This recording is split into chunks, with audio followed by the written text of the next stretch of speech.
դուք բերում եք գործոններից մեկը, բայց ախր հենց նոր պարոն Հարությունյանը ասաց, որ 1 տարվա ընթացքում Հայաստանի Հանրապետությունում 45,000 նոր ավտոմեքենա է գրանցվել։ Եկեք այդ գործոնը ասենց մոռացության մատնենք, ասենք, որ չկա տենց բան, նոր ավտոներ չեն ավելանում, բայց Ժորժ ջան, ամեն օր ավտո է ավելանում այս քաղաքում։ Հիմա ասում եմ, նորից եմ ասում, նաև այս հիմնարկի աշխատանքի արդյունքում մենք գալու ենք վերլուծություններով ավականու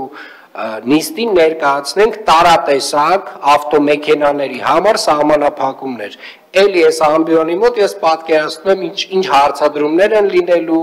ինչ ելույթներ են հնչելու, այսինքն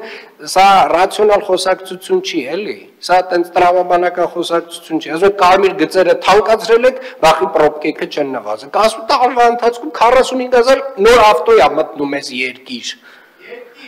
10,000-ն էլ Երևանում է գրանցված, հələ չասեմ, որ այդ 10,000-ից զատ եւս մի 5-7,000-ն էլ մյուս մարզերից են գալի մտնում Երևան, Ժորժ ջան։ Հիմա ինչ անենք, այդ փաստի վրա աչքերներս փակենք, ասենք 2020 թիվն է դեռևս։